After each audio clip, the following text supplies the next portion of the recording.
Hey guys, it's me, Gilan, as you know, mentalist and founder of the Influence Institute. And Happy New Year to you. I hope you had an amazing end to your 2016 and a fantastic entrance into the new year. I actually just got back from holiday yesterday. I had an amazing time in Cape Town and been spending time with family and friends here in Johannesburg. And one of the things that obviously is on the tip of everyone's tongue is New Year's resolutions. So I don't know if you have set your New Year's resolutions. You might be one of those people that you're just sick and tired of hearing everyone talking about their New Year's resolutions. But I had an interesting conversation at lunch. We went around the table and everyone was saying things that they had planned to do or that they resolved to do for 2017. And, you know, it was interesting to see how some people just know exactly what they want and they're A for away. Other people seem to be quite reserved in setting resolutions or in setting goals. So I don't know what type of goal setter or where you are in your head right now. But, you know, I'm not sure if you've ever experienced this where sometimes you struggle to set goals. Sometimes there's things that we want to achieve, but they just seem so big and scary and like such a stretch to get there that we actually avoid even thinking about those goals. You know, we would much rather not set a goal and avoid the pain of being disappointed than to really, you know, shoot for the stars, as the saying goes.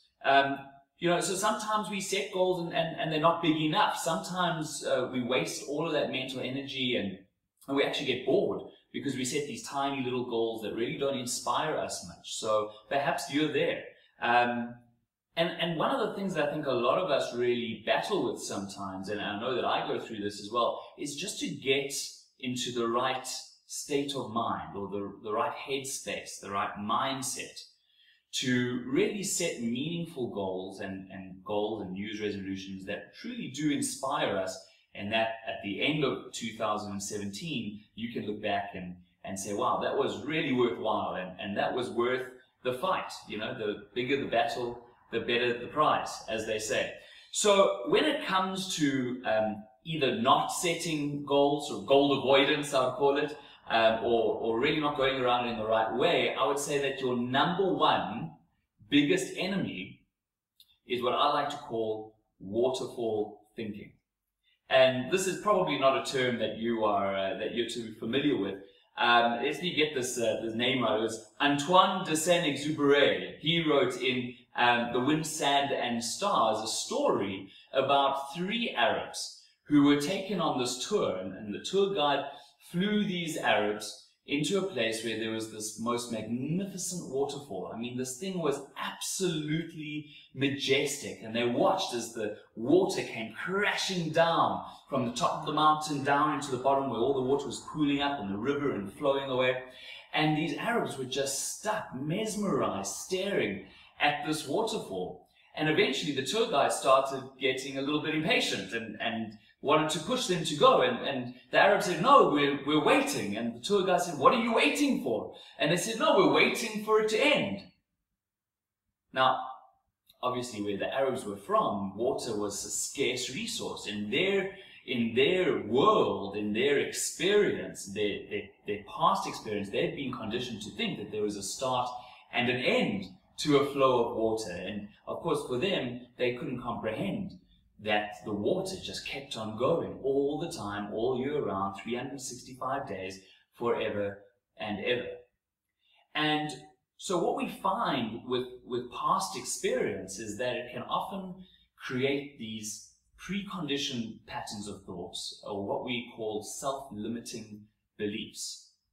We start to think that something is true based on past failures, based on past experience, things that we've been perhaps exposed to or told by other people or seen around us quite a lot.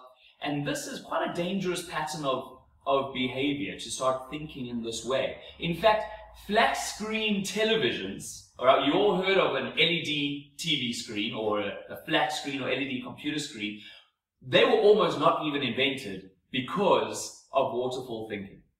And so here's the background behind LED screens. Back in the 1960s, scientists were discovering that they could, through semiconducting, they could have these lights go off that were very low energy and quite small. They were called light-emitting diodes. We know them as LEDs today. And what these boffins managed to find out pretty quickly, actually, is that you could create red and green lights with, using a certain way, and it was quite easy to do. But red and green were just two of the colors that were needed, of the three colors, to create full color television. And of course, the missing color was blue. Now, what they found is that it was extremely difficult to create the blue color, no matter what they tried.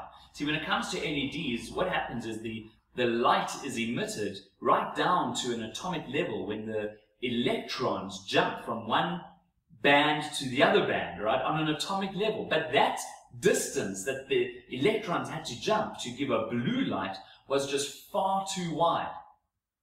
And so after a while, the greatest minds, they just gave up. In fact, in many of the textbooks in that time, it was well recorded that it was impossible to create a blue light with LEDs.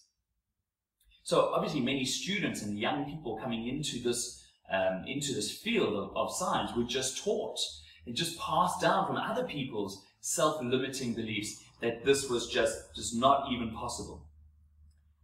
Until a certain professor, and his name was Professor Isamu Akasaki. I hope I'm saying that right. Now he discovered that using the methods to create red and green lights wasn't going to be good for blue.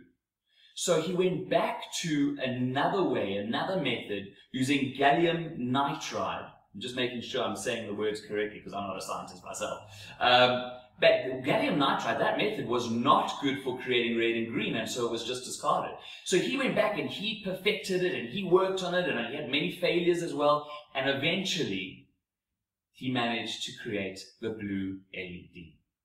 And hence the whole birth of flat screen TVs and computer screens and so on was born, and he completely paved the way to doing that.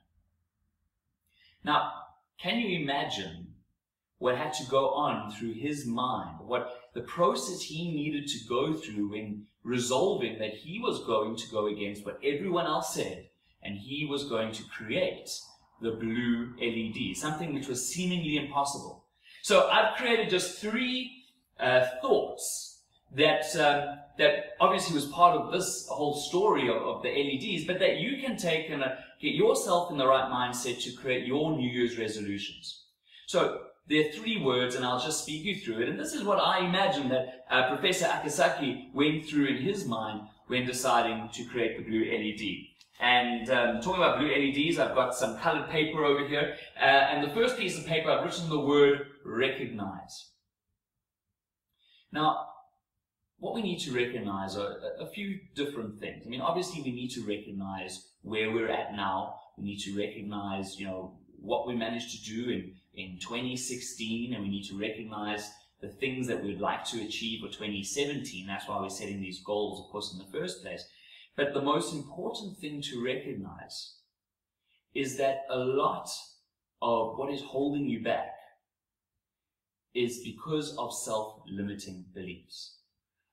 We need to really stop and recognize that we've had failures in the past.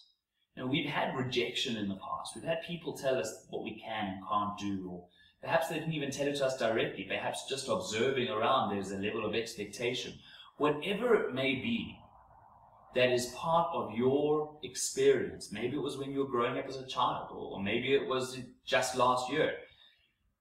But whatever that is, recognize that just because that is from your past, that does not determine your future.